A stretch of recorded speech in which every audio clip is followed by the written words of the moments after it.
Puji Tuhan, saya sampaikan selamat pagi dan salam sejahtera di dalam Tuhan kita Yesus Kristus. Haleluya. Kita bersyukur boleh kembali bersama-sama berjumpa, baik secara virtual, kita dapat beribadah bersama-sama, berdoa bersama-sama, terlebih kita akan menikmati firman Tuhan bersama-sama. Mari kita membaca lagi di dalam 1 Petrus pasal yang keempat. Kita membaca ayat 7 sampai ayat yang ke-11. 1 Petrus pasal 4 ayat 7 sampai ayat yang ke-11.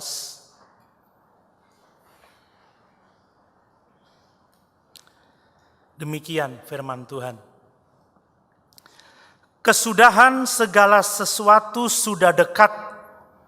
Karena itu kuasailah dirimu dan jadilah tenang, supaya kamu dapat berdoa. Tetapi yang terutama, kasihilah sungguh-sungguh seorang akan yang lain, sebab kasih menutupi banyak sekali dosa. Berilah tumpangan seorang akan yang lain dengan tidak bersungut-sungut.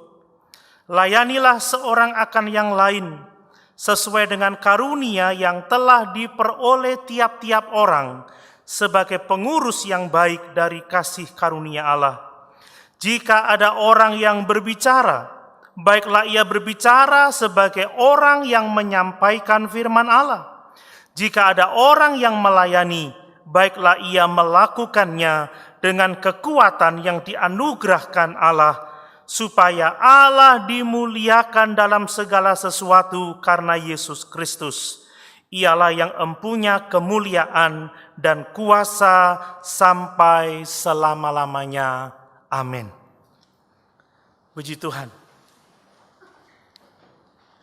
Pagi ini saya akan berkhotbah tentang memuliakan Tuhan di zaman akhir ini. Sebagai orang-orang percaya yang hidup di zaman akhir, kita harus memuliakan Tuhan. Amin. Bapak Ibu Saudara sekalian, melalui ayat-ayat ini lagi, saya mau mengingatkan dan menegaskan kepada kita bahwa semua kita hidup di zaman akhir. Yaitu zaman di mana kesudahan segala sesuatu sudah dekat. Bumi yang kita lihat saat ini, langit yang kita lihat saat ini, akan hancur binasa di dalam api yang menghanguskan itu. Kita hidup di zaman di mana Tuhan Yesus sudah siap sedia menghakimi semua orang, baik yang hidup maupun yang mati. Tidak ada seorang pun yang lolos dari penghakiman Tuhan. Kita hidup di zaman di mana kedatangan Tuhan Yesus sudah tidak akan lama lagi. Amin. Saudara, sebagai orang-orang yang hidup di zaman akhir, maka Tuhan menasihati kita melalui Rasul Petrus bahwa sebagai orang-orang percaya agar di zaman akhir ini kita memuliakan Tuhan melalui hidup di dalam doa. Kita memuliakan Tuhan melalui saling mengasihi seorang akan yang lain. Dan kita memuliakan Tuhan dengan saling melayani sesuai dengan karunia-karunia rohani, sesuai dengan karunia-karunia pelayanan yang Tuhan sudah percayakan kepada kita. Inilah yang Tuhan kehendaki bagi kita sekalian. Mari semua orang percaya yang hidup di akhir zaman ini, kita sungguh-sungguh memuliakan Tuhan dengan selalu berdoa. Amin. Saling mengasihi seorang akan yang lain. Dan saling melayani sesuai dengan karunia-karunia pelayanan yang Tuhan sudah percayakan kepada kita. Bapak Ibu Saudara sekalian, nasihat Petrus untuk terus hidup di dalam doa, untuk saling mengasihi dan saling melayani diberikan di tengah-tengah penderitaan yang dialami oleh gereja pada waktu itu. Jadi nasihat ini dilatar belakangi oleh aniaya, oleh penderitaan, oleh kesukaran. Dan waktu menjelang kedatangan Tuhan kembali untuk menghakimi semua orang. Mengapa penting di tengah-tengah penderitaan, menjelang kedatangan Tuhan kali yang kedua, untuk kita giat di dalam doa, giat saling mengasihi, giat saling melayani. Kenapa saudara? Sebab penderitaan itu bisa membuat gereja semakin erat bersatu, semakin hidup dalam kebersamaan, tetapi penderitaan juga dapat memisahkan orang-orang percaya. Saudara, di masa-masa menderita seperti sekarang ini, kita berharap kita semakin erat bersatu. Amin. Petrus menasihati orang-orang percaya yang menderita pada waktu itu. Terus hidup dalam doa. Saling mengasihi, saling melayani. Karena dia berharap supaya jemaat di tengah-tengah penderitaan yang semakin hebat, menjelang kedatangan Tuhan kembali, supaya mereka saling erat satu dengan yang lain, semakin bersatu. Jangan membiarkan penderitaan mencerai-beraikan kita. Sekalipun kita sudah jarang bertemu secara tatap muka, hendaklah hati kita erat bersatu di dalam Tuhan. Amin. Kita tetap saling mendoakan seorang akan yang lain. Kita tetap mengasihi seorang akan yang lain. Dan kita saling melayani sesuai dengan karunia-karunia rohani yang Tuhan sudah percayakan kepada kita. Mari kita akan melihat secara mendalam apa yang Paulus katakan dalam apa yang Petrus katakan dalam ayat-ayat ini, supaya kita semakin teguh di dalamnya. Mari pertama-tama perhatikan bahwa kita hidup di akhir zaman. Petrus menegaskan bahwa kesudahan segala sesuatu sudah dekat. Itu ayat 7 bagian pertama. Kesudahan segala sesuatu sudah dekat. Mungkin ada yang bertanya, benarkah kesudahan segala sesuatu sudah dekat? Benarkah langit dan bumi ini akan segera berlalu? Apakah benar yang dikatakan oleh Petrus? Apakah benar pernyataan ini? Sudah begitu banyak orang yang mengolok orang-orang percaya, yang mengejek orang-orang Kristen. Ini kata-kata yang tidak benar. Bukankah Petrus sudah mengatakan ini hampir 2000 tahun yang lalu? Tapi apa yang terjadi? Lihat, kehidupan terus berjalan sampai sekarang ini. Dunia tetap ada, aktivitas tetap berjalan. Apakah benar bahwa kesudahan segala sesuatu sudah dekat? Bapak Ibu Saudara sekalian, Petrus menjawab pertanyaan ini di dalam 2 Petrus 3 ayat 3 sampai 10. Petrus menyatakan bahwa cara pandang Allah terhadap waktu itu berbeda dengan cara pandang kita manusia. Bagi Tuhan 1000 tahun itu sama dengan 1 hari. Ini yang tidak dipahami oleh banyak orang. 1000 tahun sama dengan 1 hari.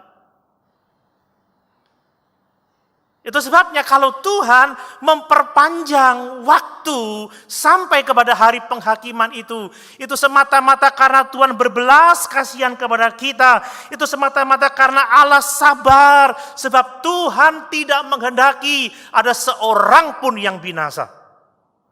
Tuhan memberi waktu kepada kita untuk datang kepada Yesus, untuk percaya dan hidup dalam pertobatan, supaya tidak ada seorang pun yang binasa. Mari kita menghargai kesempatan Tuhan yang diberikan kepada kita. Amin. Waktu ini benar-benar waktu yang terakhir. Waktu di mana kesudahan segala sesuatu sudah dekat. Sebab 1000 tahun bagi Allah sama dengan 1 hari saja. Ini waktu perpanjangan Tuhan menjelang hari penghakiman itu. Supaya tidak ada seorang pun yang binasa. Ini kemurahan Tuhan. Ini belas kasihan Tuhan. Ini kesabaran Tuhan. Kalau Tuhan menunda hari penghakiman, tidak berarti penghakiman dibatalkan. Waktunya akan tiba. Amin, saudara. Tuhan akan segera datang kembali dan menghakimi semua orang, baik yang hidup maupun yang mati. Bahkan saya mau mengatakan, Sekalipun Tuhan tidak datang pada waktu kita hidup sekarang ini, di masa di mana penderitaan semakin menghebat karena virus corona, saudara. Mungkin Tuhan tidak datang di masa kita hidup sekarang, tapi saya mau mengingatkan kita semua bahwa setiap orang dekat dengan akhir hidupnya di atas muka bumi ini. Amin. Kematian bisa datang sewaktu-waktu. Kematian bisa menghampiri siapa saja. Dalam usia kita yang bervariasi, ada yang masih remaja, muda, ada yang sudah paruh baya, ada yang sudah sepuh, saudara. Kita tidak bisa mengatakan dan terlalu yakin bahwa kita masih akan hidup sampai besok. Semua kita dekat dengan akhir hidup kita. Oleh karena semua kita dekat dengan akhir hidup kita, maka kita harus benar-benar hidup memuliakan Tuhan. Amin. Kita harus hidup memuliakan Tuhan. Nah, apakah berarti kalau kita dekat dengan akhir hidup kita, maka kita tidak perlu memikirkan masa depan?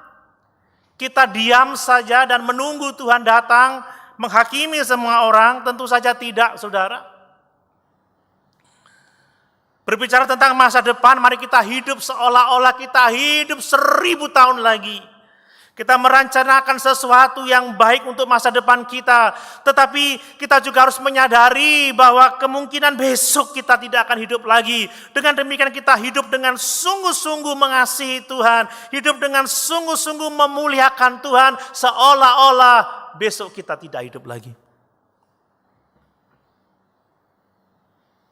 Kita orang percaya harus bisa hidup seperti itu. Kita harus hidup dalam terang akhir zaman, di mana kesudahan segala sesuatu sudah dekat, di mana Tuhan Yesus sudah siap sedia menghakimi semua orang, baik yang hidup maupun yang mati. Mungkin Tuhan tidak datang di masa kita sekarang, tetapi setiap kita dekat dengan akhir hidup kita. Amin. Saya membaca sebuah buku yang mengatakan bahwa hidup dan kematian hanya dibatasi dengan sekat yang sangat tipis. Sewaktu-waktu kita akan melaluinya. Dan saat itu kita harus mempertanggungjawabkan kehidupan kita. Maka memikirkan masa depan, hiduplah seolah-olah kita masih akan hidup 1000 tahun lagi. Tetapi bicara tentang kekekalan, hiduplah dengan bijaksana. Seolah-olah kita besok sudah tidak hidup lagi. Amin, saudara. Kita hidup di akhir zaman. Kita semua dekat dengan akhir kehidupan kita masing-masing. Nah, yang berikutnya saudara perhatikan bahwa di akhir zaman ini maka kita gereja Tuhan harus memuliakan Tuhan melalui kehidupan di dalam doa, mengasihi seorang akan yang lain dan melayani sesuai dengan karunia-karunia rohani yang Tuhan sudah percayakan kepada kita. Saya membaca mulai ayat 7 bagian B. Perhatikan itu. Karena itu kuasailah dirimu dan jadilah tenang supaya kamu dapat berdoa. Tetapi yang terutama kasihilah sungguh-sungguh seorang akan yang lain. Sebab kasih menutupi banyak sekali dosa. Berilah tumpangan seorang akan yang lain. Dengan tidak bersungut-sungut, layanilah seorang akan yang lain sesuai dengan karunia yang telah diperoleh tiap-tiap orang sebagai pengurus yang baik dari kasih karunia Allah. Amin. Inilah kehidupan yang Tuhan inginkan bagi setiap orang percaya di akhir zaman ini. Memuliakan Tuhan melalui doa, hidup saling mengasihi dan saling melayani sesuai dengan karunia-karunia yang Tuhan percayakan kepada kita. Ingat bahwa nasihat ini diberikan setelah Petrus mengatakan kesudahan segala sesuatu sudah dekat. Itu yang menjadi alasan kita, menjadi tujuan kita. Karena kita hidup di akhir zaman, di mana Tuhan sudah siap sedia menghakimi semua orang. Maka kita harus hidup memuliakan Tuhan dengan cara giat berdoa, saling mengasihi dan saling melayani sesuai dengan karunia-karunia rohani yang Tuhan percayakan kepada kita. Karena kesudahan segala sesuatu sudah dekat. Tetaplah berdoa. Amin. Saling mengasihi dan saling melayani seorang akan yang lain. Jelas 3 perintah itu. Tetapi saya senang dengan apa yang Petrus katakan di akhir, saudara. Ya, ayat yang ke-11. Jika ada orang yang berbicara, baiklah ia berbicara sebagai orang yang menyampaikan firman Allah. Jika ada orang yang melayani, baiklah ia melakukannya dengan kekuatan yang dianugerahkan Allah, supaya Allah dimuliakan. Perhatikan itu. Supaya Allah dimuliakan dalam segala sesuatu karena Yesus Kristus, ialah yang empunya kemuliaan dan kuasa sampai selama-lamanya. Amin. Tujuan dari berdoa, tujuan dari saling mengasihi, tujuan dari saling melayani, supaya Allah dimuliakan. Amin. Itulah motivasi yang mendorong kita untuk berdoa. Yang mendorong kita untuk saling mengasihi, yang mendorong kita untuk saling melayani di akhir zaman ini. Apa maksudnya memuliakan Tuhan, saudara? Masih banyak orang yang kurang jelas dengan makna memuliakan Tuhan. Secara sederhana, memuliakan Tuhan itu artinya adalah bahwa kita menunjukkan kemuliaan Tuhan kepada orang lain. Ada begitu banyak orang yang karena ilah zaman ini dibutakan mata rohaninya sehingga tidak bisa melihat kemuliaan Kristus. Tidak bisa melihat kemuliaan Allah. Dialah pencipta langit dan bumi. Dialah Tuhan satu-satunya juru selamat. Dialah pemelihara dan dialah penolong dalam kehidupan kita. Banyak orang yang tidak dapat melihat Tuhan, yang tidak dapat melihat kemuliaan Allah. Nah, orang yang memuliakan Tuhan adalah orang yang menunjukkan kemuliaan Tuhan itu kepada orang lain. Memuliakan Tuhan artinya menolong orang lain melihat kemuliaan Tuhan sebagaimana Dia adalah mulia. Dialah yang empunya kemuliaan, Dialah yang empunya kuasa itu. Kita membawa orang untuk dapat melihat Tuhan dalam kemuliaannya dan kuasanya yang dahsyat itu.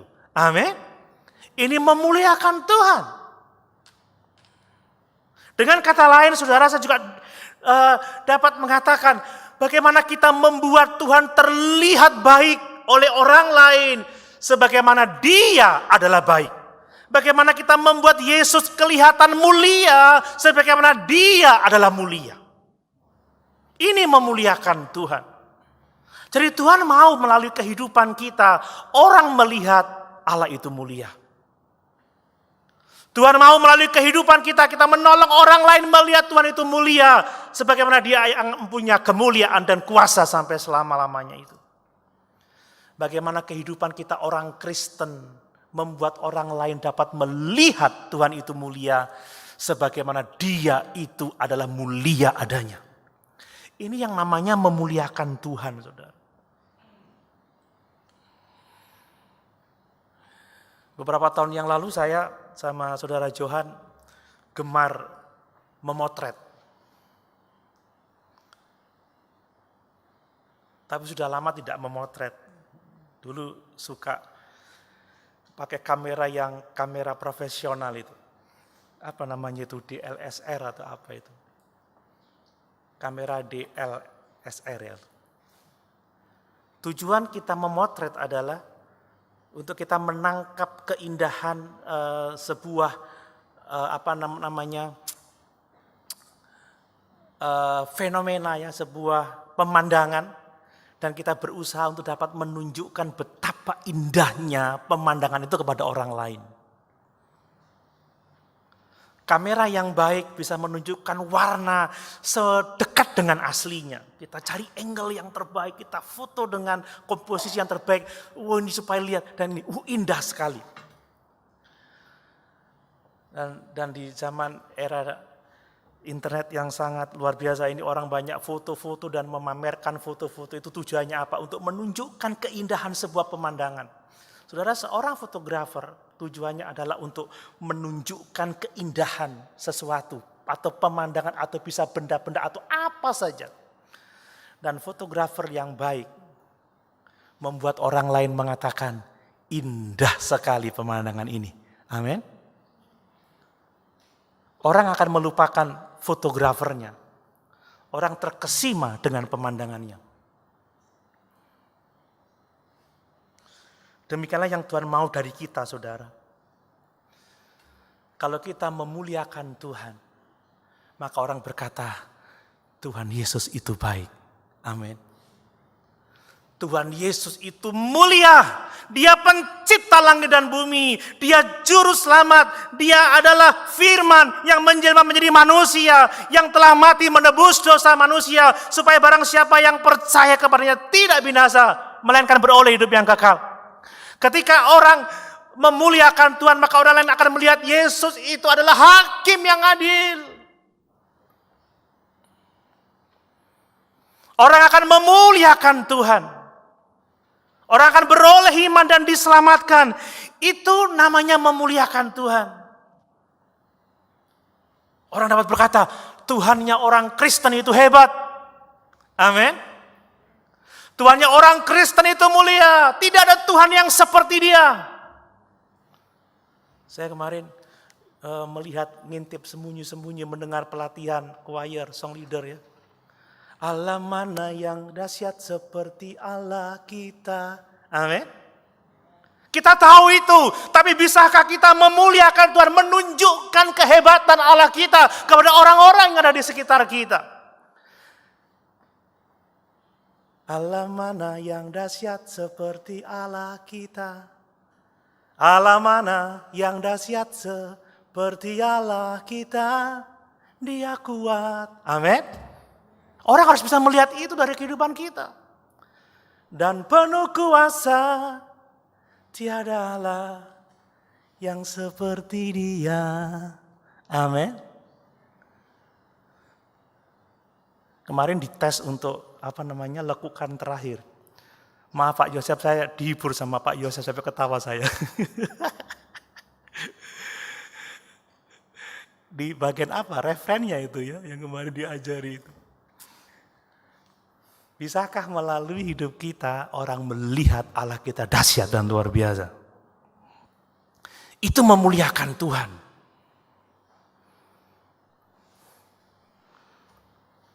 Dan Petrus menyebutkan ada 3 cara. Dia tidak mengatakan semuanya, hanya 3 cara, saudara.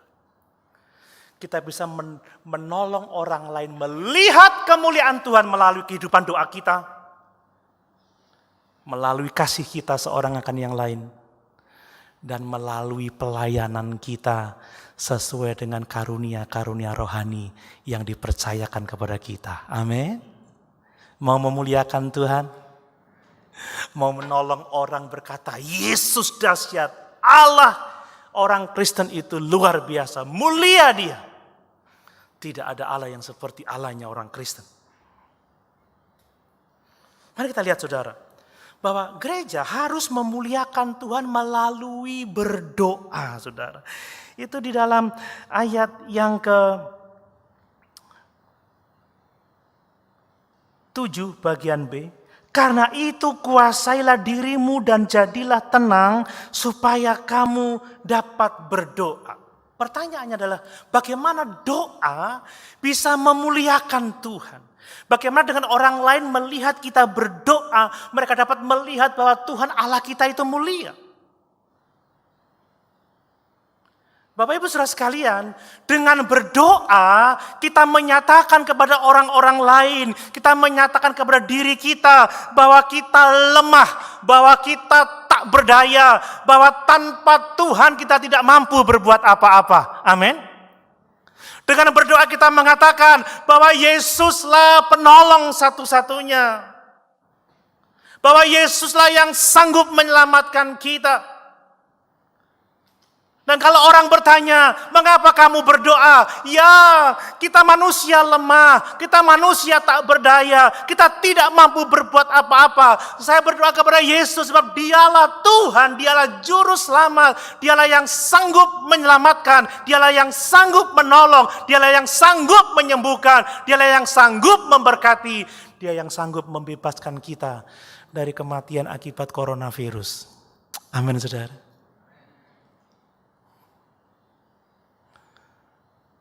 Dengan berdoa kita memuliakan Tuhan. Dengan Bapak Ibu datang ke gereja pagi ini, Bapak Ibu memuliakan Tuhan. Amin. Kenapa kamu ke gereja masa-masa seperti ini?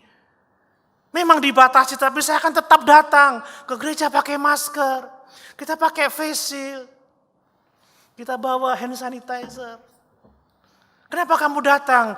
Karena aku tidak dapat hidup tanpa Yesus. Ku tak dapat hidup tanpa Dia. Amin, saudara. Istri saya akan membuat saya dihormati oleh orang lain sebagai suami yang baik. Kalau dia lengket kayak perangko sama saya. Oh, kamu kok lengket banget? Iya, suamiku tuh ngangeni. Tanpa dia hatiku hampa, kan gitu, saudara. Amin.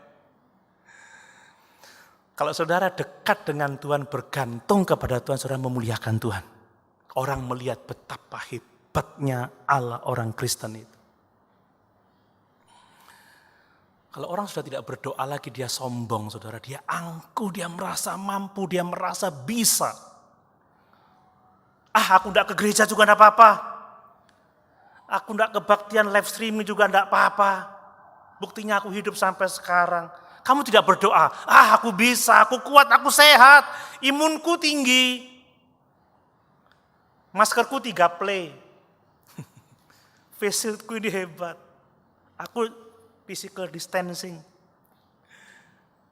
Kita sudah tidak memuliakan Tuhan sama sekali. Hanya orang yang suka datang berlutut, berdoa, beribadah, berseru, Tuhan Engkaulah pertolonganku. Ketika orang melihat kehidupan doa kita, kita memuliakan Tuhan. Amin, saudara. Mari kita membuat Tuhan kelihatan baik di mata orang lain. Sebagaimana Dia adalah baik. Tuhan baik, tetapi banyak orang tidak bisa melihat kebaikannya.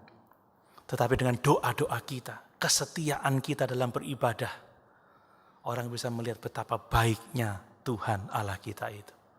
Saudara, ada 2 hal yang Petrus sebutkan supaya kita dapat berdoa dengan baik. Perhatikan, kesudahan segala sesuatu sudah dekat, karena itu kuasailah dirimu dan jadilah tenang supaya kamu dapat berdoa. Menarik sekali 2 kata ini, menguasai diri dan jadilah tenang.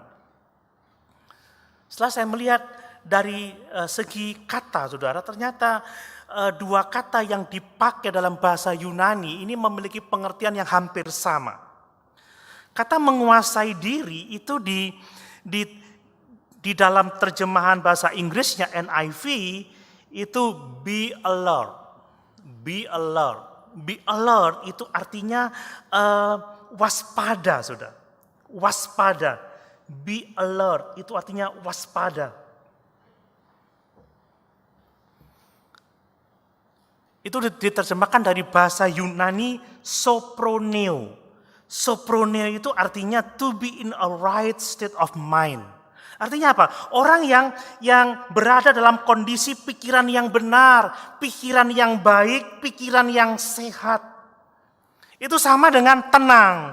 Tenang diterjemahkan di dalam NIV, tenang itu diterjemahkan dengan kata of sober mind.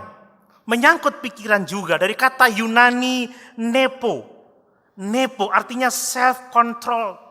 Atau pengendalian diri, clear-headed, pikiran yang jelas, keep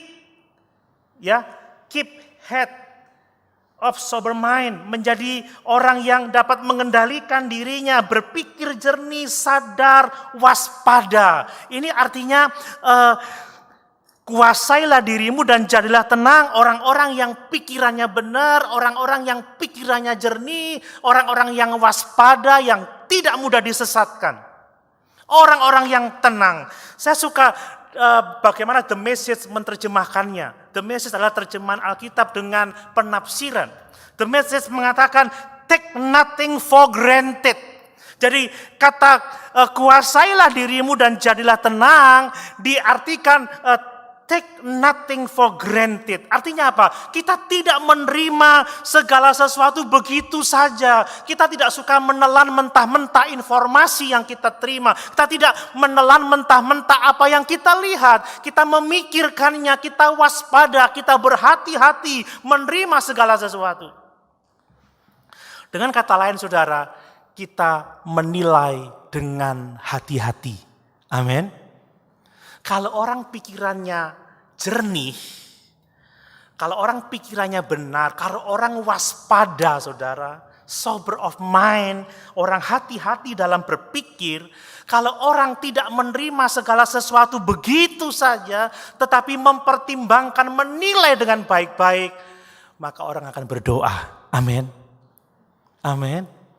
Tuhan, apa yang saya dengar ini? Tuhan, apa yang saya lihat ini? Apa yang sedang terjadi? Saudara, setiap hari ada begitu banyak impuls yang menyerang saudara dari media massa. Kita nggak bisa lepas dari media massa, saudara. Ya, TV, bacaan-bacaan, sekarang internet, saudara. Tiap hari ada informasi, bahkan ada pengajaran yang begitu bermacam-macam. Ya, di grup-grup gereja orang kasih posting ini, berita ini. Be sober of mind, saudara. Take nothing for granted. Jangan hanya sekedar dimakan mentah-mentah. Banyak hoax sekarang ini. Amin. Tetap berpikiran jernih, waspada. Supaya apa? Supaya kita tidak panik, tidak gelisah, tidak gegabah. Tapi kita berdoa dengan sungguh-sungguh. Menyatakan ketidakmampuan kita, kebergantungan kita kepada Allah. Dan pengakuan kita bahwa Allah yang sanggup menolong kita.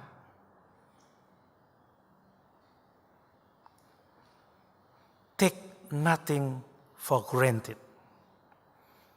Amin, saudara. Kita harus soproneo. Kita harus nepo. Memiliki pikiran yang jernih.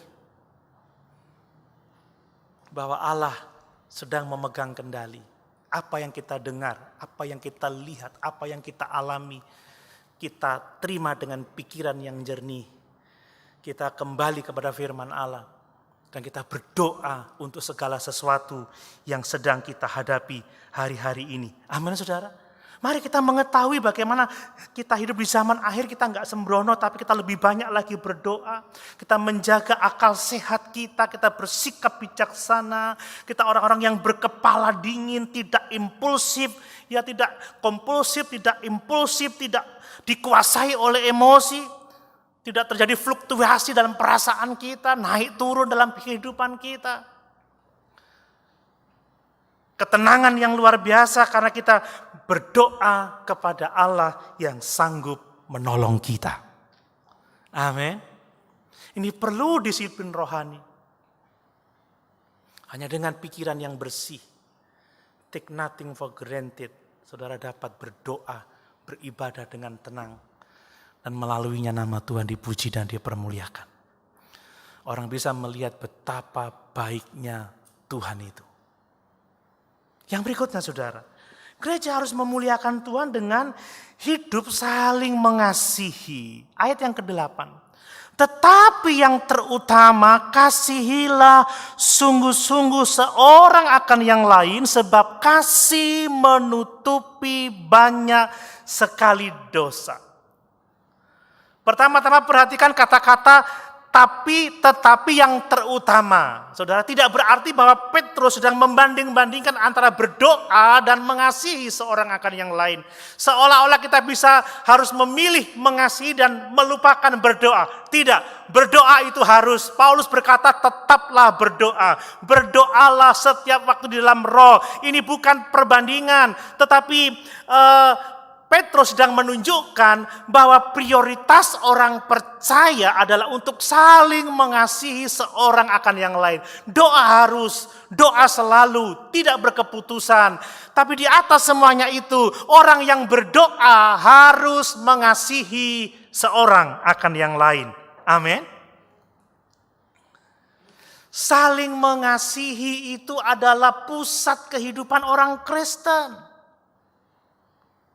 Coba lihat Yohanes 13 ayat 34 dan 35. Yohanes 13, 34, 35. Semua tahu ayat ini. Aku memberikan perintah baru kepada kamu, yaitu supaya kamu saling mengasihi. Sama seperti aku telah mengasihi kamu, demikian pula kamu harus saling mengasihi. Dengan demikian semua orang akan tahu bahwa kamu adalah murid-muridku, yaitu jikalau kamu saling mengasihi.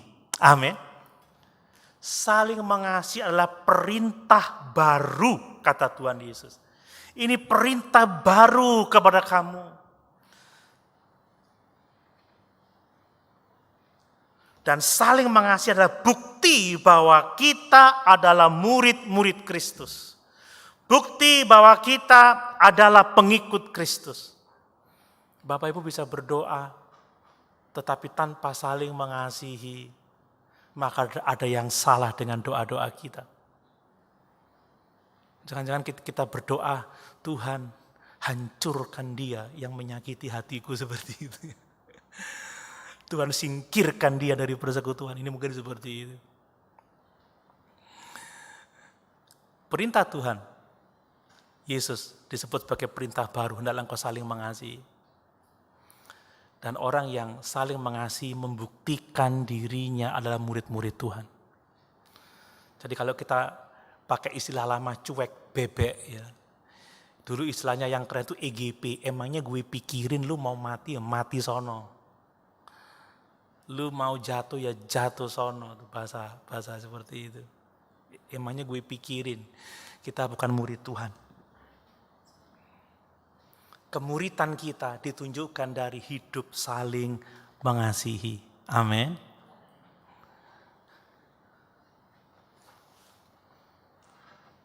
Hati-hati dengan peringatan Rasul Paulus. Pada zaman akhir, kasih kebanyakan orang menjadi semakin dingin. Masa-masa sukar orang cenderung memikirkan dirinya sendiri. Yang penting aku, yang penting saya, diriku yang penting aku, keluargaku aman, yang lain masa bodoh lah. Ingat bahwa Tuhan menghendaki kita untuk saling mengasihi. Amin. Dalam 1 Korintus pasal 13 Paulus berkata, sekalipun aku punya banyak karunia tanpa kasih, aku tidak berguna sama sekali. Apa yang ada pada kita itu berguna ketika kita menyalurkan itu kepada orang lain karena kita mengasihi orang itu. Saya boleh punya pengetahuan yang begitu banyak, tetapi tanpa kasih, tanpa saya memberitakan, mengajarkan kepada saudara, maka pengetahuan saya, diri saya tidak ada gunanya sama sekali. Bapak Ibu punya uang yang begitu banyak, punya bahan makanan yang begitu banyak, tanpa kasih, engkau akan memakai untuk diri sendiri. Tidak ada gunanya sama sekali.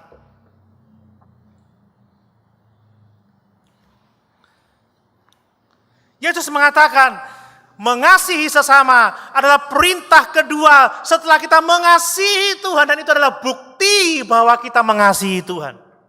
Kalau kita mengaku mengasihi Tuhan, tetapi kita membenci sesama kita, kita berkata apa? Kita menipu diri sendiri. Kita hidup dalam kegelapan. Jadi ciri utama kita adalah murid Tuhan, ciri utama bahwa kita mengasihi Tuhan adalah kalau kita mengasihi seorang akan yang lain. Dan mari kita waspada di masa-masa sukar, kebanyakan kasih orang menjadi dingin. Tapi justru kita di masa-masa yang sukar harus lebih giat lagi saling mengasihi. Amin, saudara. Sebenarnya Petrus bukannya meragukan kasih jemaat pada waktu itu, tidak. Ya, kami juga tidak meragukan kasih jemaat seorang akan yang lain. Tetapi di tengah-tengah penderitaan biasanya mengubah kasih kita, saudara. Kita menjadi berbeda karena penderitaan. Penderitaan bisa membuat orang lebih baik, tetapi penderitaan bisa membuat orang jauh lebih buruk dari sebelumnya. Makanya nasihat ini perlu. Makanya dikatakan oleh Rasul Petrus di dalam ayat yang ke-8 tadi, tetapi yang terutama kasihilah sungguh-sungguh. Ada tekanan sungguh-sungguh, saudara. Saat kita mengalami penderitaan, saat kita menyadari bahwa kedatangan Tuhan semakin dekat, kita harus saling mengasihi lebih sungguh-sungguh. Kita sudah mengasihi. Tetapi ujian dari kasih adalah penderitaan. Penderitaan membuat orang tidak dapat mengasihi lebih baik lagi. Kadang orang melampiaskan penderitaannya kepada orang-orang terdekatnya. Tapi seharusnya bagi orang percaya justru karena kita mengalami penderitaan, justru karena kita menyongsong kedatangan Tuhan kembali, kita harus lebih lagi sungguh-sungguh mengasihi Tuhan.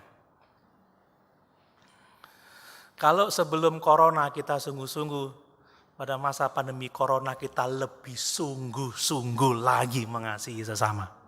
Amin, saudara. Jangan kita berkata, ya dulu sebelum corona aku bisa bantu, setelah pandemi, sorry ya.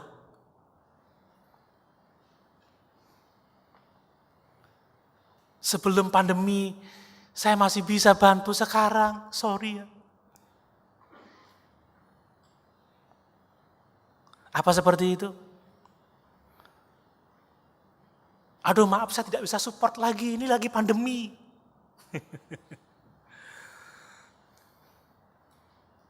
Harusnya kita lebih sungguh-sungguh. Amin, saudara. Amin. Aduh sebelum corona saya bisa hadir, tapi sekarang maaf ya. Apa seperti itu?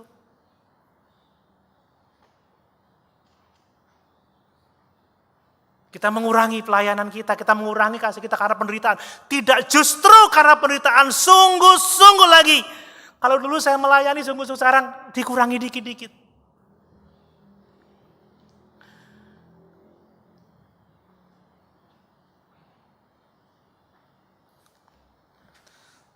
Saudara, kata-kata sungguh-sungguh ya, kasihlah sungguh-sungguh ini menyeratkan bahwa kasih itu butuh komitmen.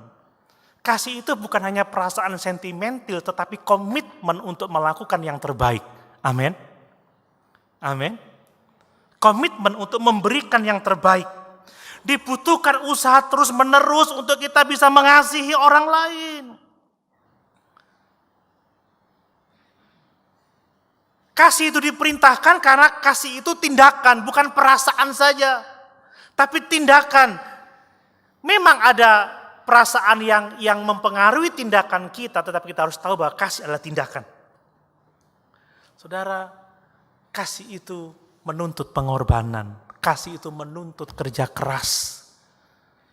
Seperti Yesus, karena mengasihi kita, Dia yang setara dengan Allah, tidak menganggap kesetaraannya dengan Allah sebagai milik yang harus dipertahankan, tetapi mengosongkan dirinya, mengambil rupa manusia, dan sebagai manusia Dia menderita, hidup sebagai hamba, dan Dia bahkan mati, sampai mati di atas kayu salib. Itu namanya kasih. Kasih gak berpangku tangan, gak hanya berkata I love you, tapi do nothing. Kasih melakukan sesuatu. Amin. Dan ini ditunjukkan dengan kata-kata, sebab kasih menutupi banyak sekali dosa. Menutupi itu kata kerja. Perhatikan, ya. Sebab kasih menutupi banyak sekali dosa. Ini kata kerja, menutupi, ini butuh usaha, ini butuh tindakan, menutupi, ini butuh kebesaran hati, menutupi butuh pengorbanan. Saudara, mudah bagi kita mengasihi orang yang mengasihi kita. Mudah bagi kita mengasihi orang yang kita sukai. Dia favorit saya bantu. Dia baik dengan saya bantu. Tapi tidak mudah mengasihi orang yang mungkin pernah menyakiti hati kita, yang mungkin tidak pernah kita tidak menyukainya. Itu sangat sulit. Iya Pak ya. Kalau memberi orang yang kita sukai, yang baik sama kita, itu gampang. Kita bisa melakukannya. Tapi mengasihi orang yang pernah menyakiti hati kita. Yang mungkin tadi pada waktu ketemu di gereja, di depan tahu-tahu kepleset jatuh, rasa kon ya. Sorry, physical distancing, aku ndak nolong ya. Tapi kalau orang yang kita kasihi saudara, baru terhuyung-huyung, udah lupa physical distancing. Lari, peluk, ojo sampai jatuh. Iya Pak ya saudara. Biasanya ini jemaat punya pengerja favorit. Kalau pengerja favorit, aku ajak ini keluar ya aku ajak keluar. Itu terus yang diajak keluar. Yang gak favorit, di rumah bersama Ibu Gembala.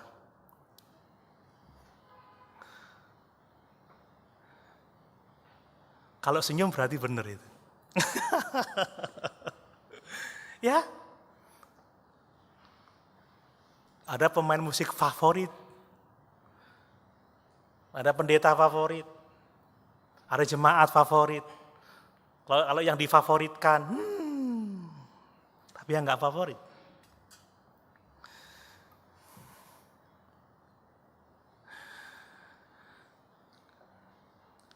Tuhan memerintahkan kita bukan hanya mengasihi orang yang baik atau orang yang tidak bermasalah dengan kita. Bahkan Tuhan memerintahkan kita untuk mengasihi musuh kita. Amin. Orang yang menganggap kita musuh, orang yang menyakiti kita, orang yang melukai kita, orang yang membenci kita, kasih itu, kata firman Tuhan. Orang yang mengasihi akan berhenti membuat perseteruan. Dia mungkin sakit hati, tapi dia akan memutus sakit hatinya. Dia akan membuang akar pahitnya, dia akan merangkul, dia akan memeluk. Siapapun dia, apapun yang pernah dilakukannya, Tuhan berkata, mari datang kepadaku semua yang letih, lesu dan berbeban berat. Siapa yang letih lesu? Siapa yang berbeban berat? Orang-orang yang memberontak, orang-orang yang membelakangi Tuhan, orang-orang yang membenci Tuhan. Dia berkata, mari kepadaku dan aku akan memberikan kelegaan kepadamu. Hati-hati, ada anak favorit, ada cucu favorit.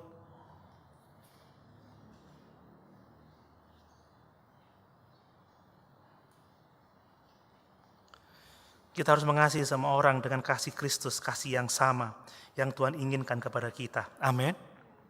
Lihat, di dalam 1 Korintus 13 ayat yang ke-7 ditulis seperti ini. Kasih itu menutupi segala sesuatu, kasih itu percaya segala sesuatu, kasih itu mengharapkan segala sesuatu, kasih itu sabar menanggung segala sesuatu. Menarik sekali, kasih menutupi segala sesuatu. Bahkan Petrus mengatakan kasih menutupi banyak sekali dosa. Saudara, ternyata ada dosa-dosa yang harus kita tutupi. Tetapi Alkitab juga berkata dosa harus diselesaikan. Amin. Kita harus mengatasi dosa. Kita harus konfrontasi terhadap dosa. Apa sih dosa yang ditutupi? Apa sih dosa yang bisa kita tutupi? Mungkin saya hanya akan katakan satu saja, saudara.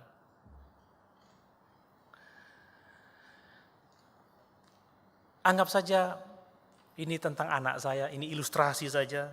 Kalau saya ngomong anaknya orang lain, saya bisa dimarahin nanti. Kalau anak-anak saya marah, nggak akan lama, saudara. Ya kan begitu. Contoh saja. Kalau anak-anak saya melakukan kesalahan terhadap saya, karena itu sifat kekanak-kanaannya, karena ketidakdewasaannya. Saya bisa menutup begitu saja. That's okay, that's fine. Itu karena dia tidak dewasa. Tapi kalau dia memberontak kepada saya, melawan saya, dia mengerti kebenaran dan dia melawan saya nggak akan mendiamkan itu. Amin. Amin. Kalau jemaat karena kurang dewasanya dia bersikap kurang ramah kepada pendetanya, that's fine.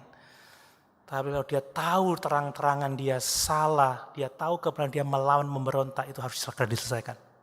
Disiplin harus dikerjakan. Banyak orang menjadi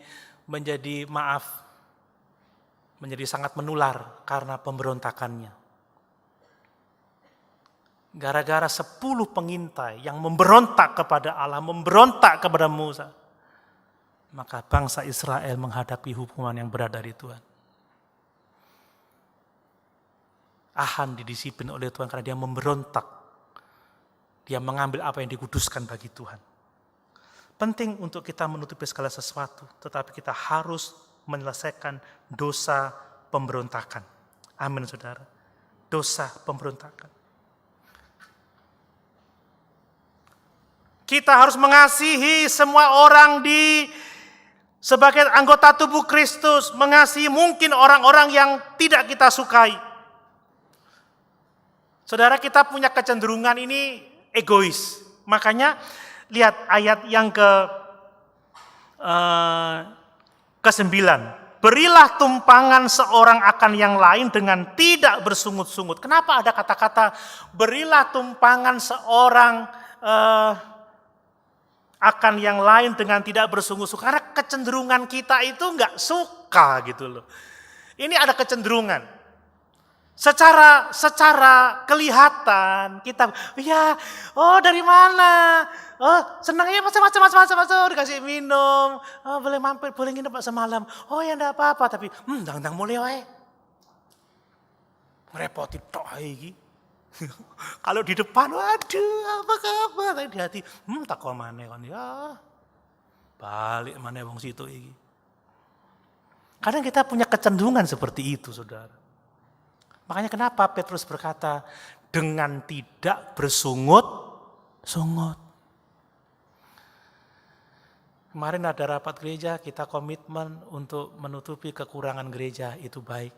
Kita semua menulis. Tapi yang lebih penting, tidak dengan bersungut-sungut.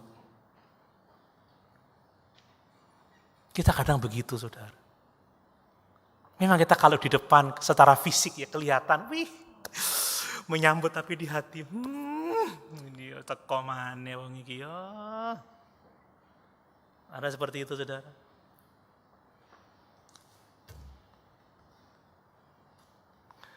Memberi tumpangan itu penting pada zaman Petrus.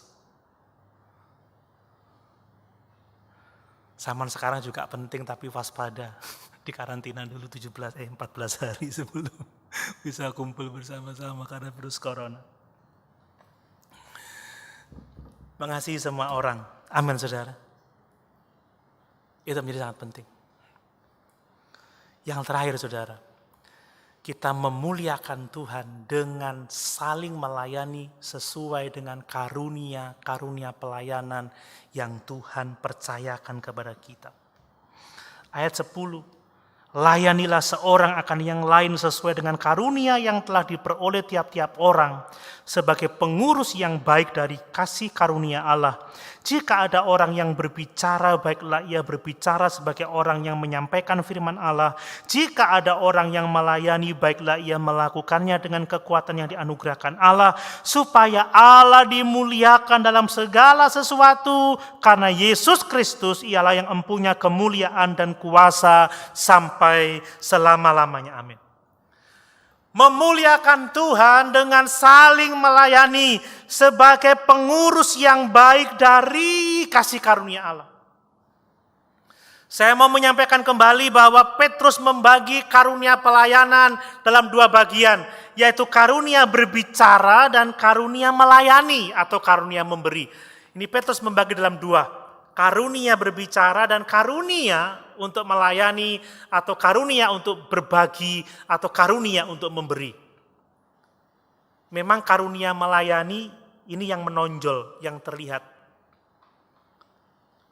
Seperti sekarang ini, ya, pada masa ibadah kita disiarkan secara langsung, live streaming yang menonjol ya yang berkhotbah, saudara. Pak Chandra mengamati, kalau masa awal puji-pujian yang menonton sedikit, yang mengikuti. Kalau sudah waktunya khotbah melonjak cepat. Memang yang berbicara lebih menonjol. Khotbah selesai langsung hilang yang mengikuti sampai akhir. Ya memang begitulah kira-kira. Ya memang iya ya. Karena berbicara itu seperti berkhotbah, kemudian menasehati, counseling, ya, mengajar. Itu karunia berbicara. Itu ada di dalam gereja. Dan yang kedua adalah karunia untuk melayani, memberi. Tapi memberi ini biasanya tidak kelihatan di balik layar, saudara. Ya, karena apa? Kata Tuhan Yesus, setelah kalau tangan kananmu memberi, tangan kananmu, maka tangan kiri tidak boleh mengetahuinya.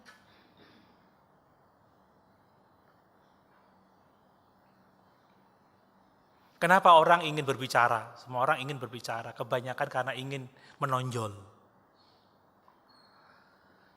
Tapi Yakobus mengingatkan, jangan banyak di antara kamu yang mau jadi guru, sebab kamu akan dihakimi menurut ukuran yang jauh lebih berat. Tapi kalau memang ada karunia berbicara dari kita, lakukan itu. Amin, saudara. Ya, berbicaralah sebagai orang yang menyampaikan firman Allah. Kalau engkau diberkati secara materi, engkau diberi karunia untuk melayani, karunia untuk memberi, lakukan itu dengan kekuatan Allah karena engkau ada di balik layar, engkau diam, tapi engkau berbagi, engkau memberkati, saudara. Ini perbuatan baik, ini membantu, ini berbelas kasihan, ini memberi. Di masa pandemi ini yang paling sibuk sekretaris, saudara, yang ngatur ibadah, ngatur itu, tetapi tidak semenonjol yang berbicara. Makanya dibutuhkan kekuatan Allah untuk kita melakukannya. Alkitab mengatakan bahwa tiap-tiap orang setidaknya punya karunia rohani. Amin, saudara. Bapak Ibu bisa membaca di Roma 12, 1 Korintus 12, Efesus 4, 1 Petrus 4, banyak dibahas tentang itu. Dan tiap-tiap kita memiliki tanggung jawab sebagai pengurus yang baik dari kasih karunia Allah. Untuk kita melayani sesuai dengan karunia yang dipercayakan kepada kita. Gereja akan sehat kalau kita melayani sesuai dengan karunia kita masing-masing. Amin, saudara. Orang yang berbicara harus berbicara sebagai orang yang menyampaikan firman Allah. Bukan orang-orang yang sebentar-sebentar aku dengar suara Tuhan, aku mimpi semalam, Tuhan bicara kepadaku. Tetapi orang yang berbicara harus mengajarkan firman Allah, harus memberitakan Alkitab. Bukan memberitakan filsafat manusia, bukan memberitakan hasil pikirannya sendiri, tetapi mengekspos Alkitab, mengajarkan firman Allah.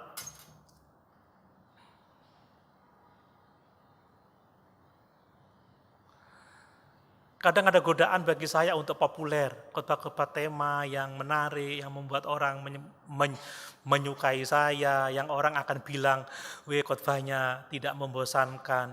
Kalau eksposisi ya seperti ini, membosankan, cek lamayan begitu ya. Tapi ini firman Tuhan, saudara. Saya mengingat kata Paulus, aku tidak melayani untuk menyukakan manusia, tetapi aku melayani untuk menyukakan Tuhan. Ada banyak orang yang khotbah-khotbah memang menarik, saudara. Membakar semangat, kesaksian yang hebat-hebat, tapi nilai kebenarannya menjadi sangat kecil. Saudara bisa menilai sendiri khotbah-khotbah. Saya selalu berusaha untuk memberikan kekayaan firman. Supaya hati kita dipenuhi oleh kebenaran. Sebab hanya kebenaran yang benar-benar memerdekakan kita. Amin. Orang mau yang up to date. Bagi saya Alkitab selalu up to date. Setelah kita setiap hari diisi dengan YouTube, diisi dengan berbagai macam informasi, diisi dengan berbagai pergumulan. Waktunya kita diisi dengan firman Allah yang akan membersihkan hati kita, yang akan mendisiplin hati nurani kita, sehingga kita punya hati nurani yang bersih dan sanggup memuliakan Tuhan dengan kehidupan kita. Mungkin orang bilang ini berita-berita yang klasik. Tidak, firman Allah tetap up to date. Amin, saudara. Itu yang kita butuhkan. Kita memberitakan firman Allah yang hidup. Kemudian orang yang memberi, lakukanlah dengan kekuatan yang Tuhan berikan kepada kita. Tuhan sumber kekuatan kita. Memberi itu pengorbanan, saudara. Enggak gampang. Aku ini oleh soro, ya kerjaan ini angel.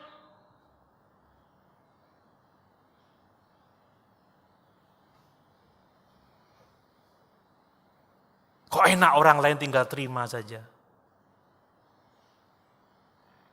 Orang-orang berkekurangan bukan karena keinginannya.